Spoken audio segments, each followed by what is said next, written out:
Hey guys, Salvador Briggman here. Welcome back to the Crowdfunding Demystified YouTube channel.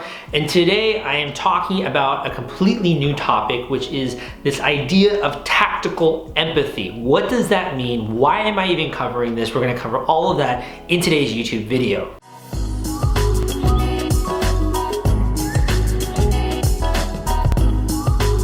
Almost every single YouTube business video I've ever watched, and a lot of the classes that I took in college and in general, I think just out there's a plethora of information about starting a business and about products that sell and how to do this from a functionality perspective, the steps that you need to do, right? This video is not about any of that. Instead, I want to cover a very little described topic, and I call this tactical empathy. So what is tactical empathy? How can it earn you more money over time? How can it make you more successful with your e-commerce product or your Kickstarter product or your Indiegogo product? That is what I want to cover in today's video.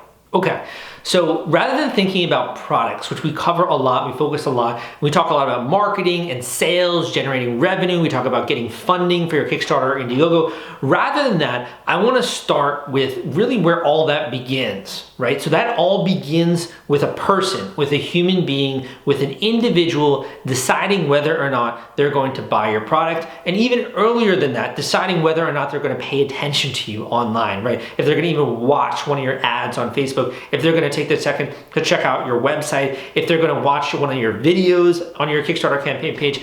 It all starts with a human being. And it's so easy to forget that. Like when you see a dashboard, let's just say, and you see that we're sending, let's just say, to the landing page, 10,000 people, right, to this page, and you just see the traffic data and it going up and to the right, and it's exciting, right? It's really exciting. You tend to forget, those are actual real people. It's not just random, visitors online or something. Every single one of those people has a life. They have a job, they have a family, they maybe have kids, they have credit cards, they have pursuits and hobbies, they've tried out other products in the past, they participated in the economy. Some of them might be from the United States, some of them might be from the North, the South, some of them might be from Canada, South Korea, Australia, etc. These are real individual human beings and real people. And I find a lot of marketing these days when you're just getting started is disconnected from that fact. One of the best things that you can begin to think about is this concept of tactical empathy. And what do I mean by that? I mean getting a very real world sense of the emotions that someone is feeling throughout the process of seeing your first offering or seeing your ad or seeing whatever at the first time they have an exposure of any kind to your brand, and going through the process from when they actually decide to buy one of your products. Now that might be, we call that a conversion window in marketing, a conversion window. So that conversion window could be a couple of hours, it could be a couple of days, it could be months. I've had people who book coaching calls with me have been watching my videos for years, right? So conversion windows are very different over time. And it's so important because every single person is different and we have different ways of thinking, right? Some people are more logical in their head, very analytics driven, really engineering kind of individuals, right? Always thinking about the concrete details.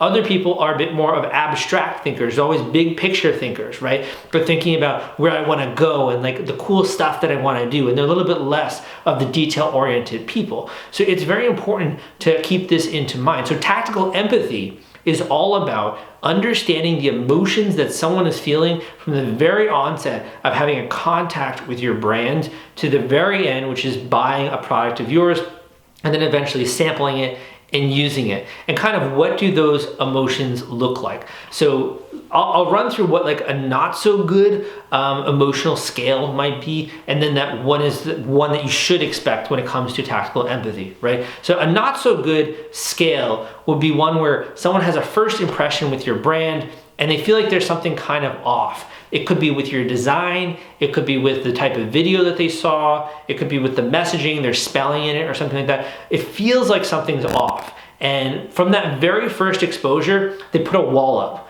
They're like, I don't know if this company is legit, or can I really trust this company, right? And there's just almost this little bit of a wall up. And ironically, it's the same kind of wall that happens when a product is really good, because it's so good sometimes that they have a little bit of a wall up. They're like, I don't want to get sold too quickly, right, on this. They're afraid of almost buying it.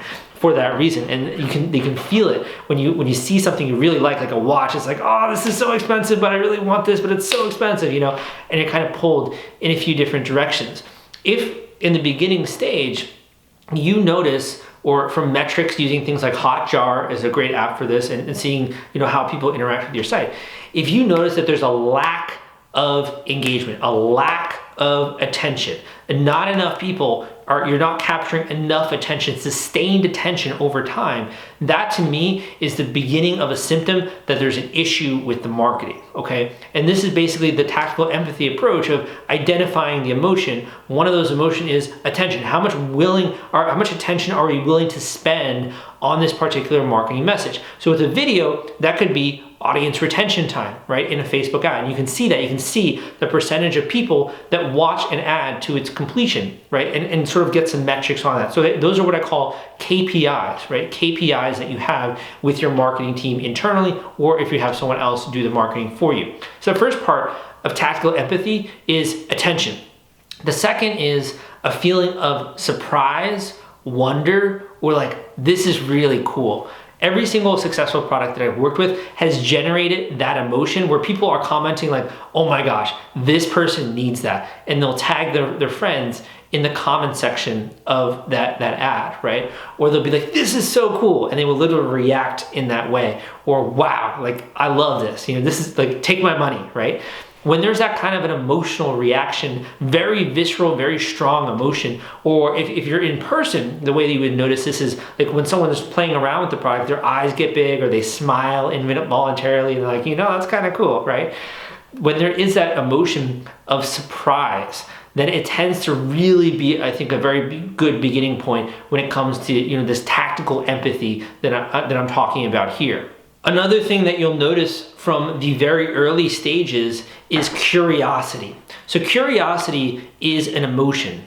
Curiosity is kind of this feeling of like, I want to learn more. I want to know more. Like, I'm genuinely curious. And when you've hooked someone's curiosity, it leads them down a path where they're willing to do work in order to find things out. So for example, why is it that despite hating work, most people hate like a 9-to-5 job, they're willing to do puzzles, right? Or they're willing to go through a maze or do crosswords or play these really intricate, like brain-teasing games. It's because of curiosity. It's because of the pleasure it takes in solving problems and getting to the end of that. And there's like that little emotional high, right? So when you stroke someone's curiosity a tiny bit, they want to find the answer to that question, right? And it's almost like, I'm just curious. I want to know what happens. I want to know what's next, right? And what you'll find that manifesting as is people will start to ask you questions. So they'll start to direct message you, maybe being like, hey, does it work for this? Or hey, will it work if I'm this age? Or hey, what is it made out of? What is the pricing? You'll start to get questions. When someone is curious, you've ticked the emotional box of curiosity, they begin to ask questions. Curious equals questions, right? Attention, obviously starts with that. You have their focus, right? Surprise makes someone emotionally excited about learning more and owning the product. Curiosity is when someone begins to think about, how does this work for me? Or is this something that I should buy? Is this something that is an affordable price, right? So questions begin to come out of that other emotion that you tick. As we get further down the funnel, the sales funnel or the sales process, however you want to talk about it when it comes to online marketing, you're going to begin to get some different types of emotions as you're going. So first of all, people are going to start to feel almost like a little bit nervous, right? When you're making a purchase that you want, but it is really expensive, you begin to feel a little bit nervous because while part of you wants the product, while part of you wants to buy it, another part of you, like the logical side in your head, is thinking, well, I've made purchases before and sometimes it hasn't always worked out. Or, well, I don't know, maybe this could be a mistake, or I don't want to make a rash decision. I don't want to make the wrong decision, right? So you start analyzing. You get into this phase where your mind is constantly going back and forth and analyzing, like, is this a good idea? Is this a good purchase? Is this going to be what I want? I don't want to make the wrong decision. And there are two types of people. One type of person is always looking at the downside. So they have like a mental movie in their head that's playing, and they're imagining all the potentially bad situations if they end up buying the wrong product. They tend to be very scared, very analytical, and like going through and trying to really figure, is this the right decision or not? And they also feel a lot of anxiety about making a purchase. Now, for this type of consumer, the best type of information that you can deliver to them when it comes to understanding their empathy, through tactical empathy, the best type of thing you can do is to give them lots and lots of functionality, lots and lots of understanding of the nitty gritty. What is it made out of? Is it, made out of aluminum or industrial grade steel? Like, you really want to build up the value for that type of a consumer, because they're going to be looking at that and they kind of want to almost be kicking the tires of the car before they buy it. Like, make sure it's a solid buy, right? They don't want to just buy something outright. Other people have a different type of buying persona, and this goes back to the whole empathy approach.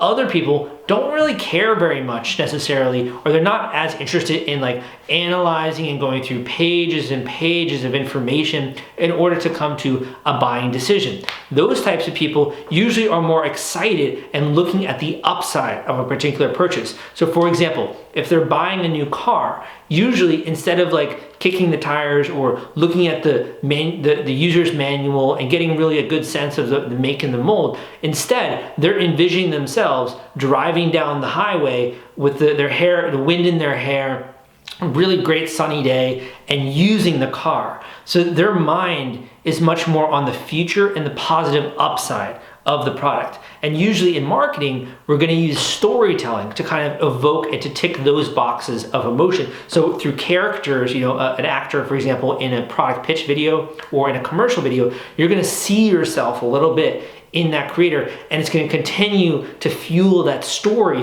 which is unfolding in your mind. It's really cool, and you can notice this. You can notice this the next time that you make a purchase, and just be aware of what's going through your mind. So for example, when you buy something like a new watch, you buy a new wallet, you're probably going to imagine yourself, how would this look when I pull it out at a restaurant, like a wallet, right?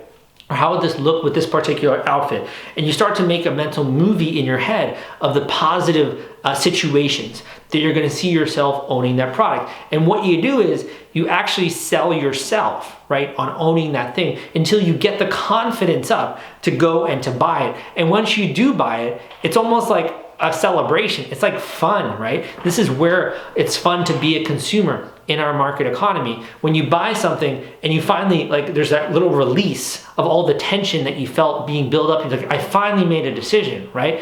You start to you breathe a little bit. It finally comes and you're excited, and you maybe even will rationalize some of the not so great stuff about that particular product. So there are different types of these buyer personas out there, and it's important as a marketer to keep aware of some of the different ways in which to tick those boxes. So if you find a lot of the people in the niche or a lot of the people in the market that you're going after are very heavy analytical, you're going to need to have a lot more in-depth data there. If you find that they're more interested in mental movie kind of thing, and more interested in how would this work in my life, it sounds really cool, I want to get amped up about using this, then they're going to provide a lot more storytelling kind of based marketing there. So it's not like a perfect one size fit all, and that's why this concept of tactical empathy, which I phrase it, is very important. Now, the final part, which kind of, I would say, puts a bow, right, on this entire process, is the way that this product impacts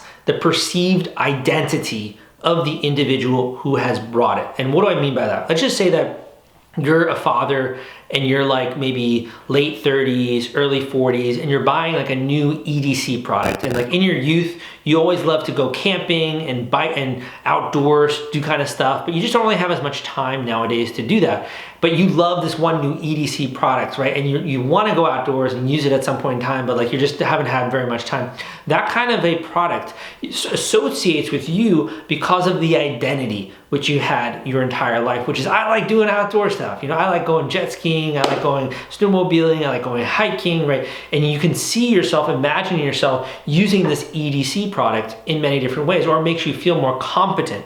It makes you feel more prepared, more ready, right? More on top of any kind of situation. It's almost fun. Like you want a situation to come about where you can use, I don't know, like a carving knife, or you can use this little screwdriver or something like that that attaches into this like EDC product, or I'm trying to think of the word, using a Swiss Army knife. Like you want an opportunity to come up in your life where you can actually use this because you bought it and it's exciting for you, right? So this is the final part of this process with tactical empathy, is to gain an intimate understanding of the vision, number one, of what people who are buying the product have for themselves, but also how do they consider themselves to be? Are they, for example, preppers, right? Are they really into preparing for the next like zombie apocalypse or something like that? Are they people who really give a caring to knowing about the various minutiae and details of an automobile and like how it goes down the road and how it compares with other ones? Do they pride themselves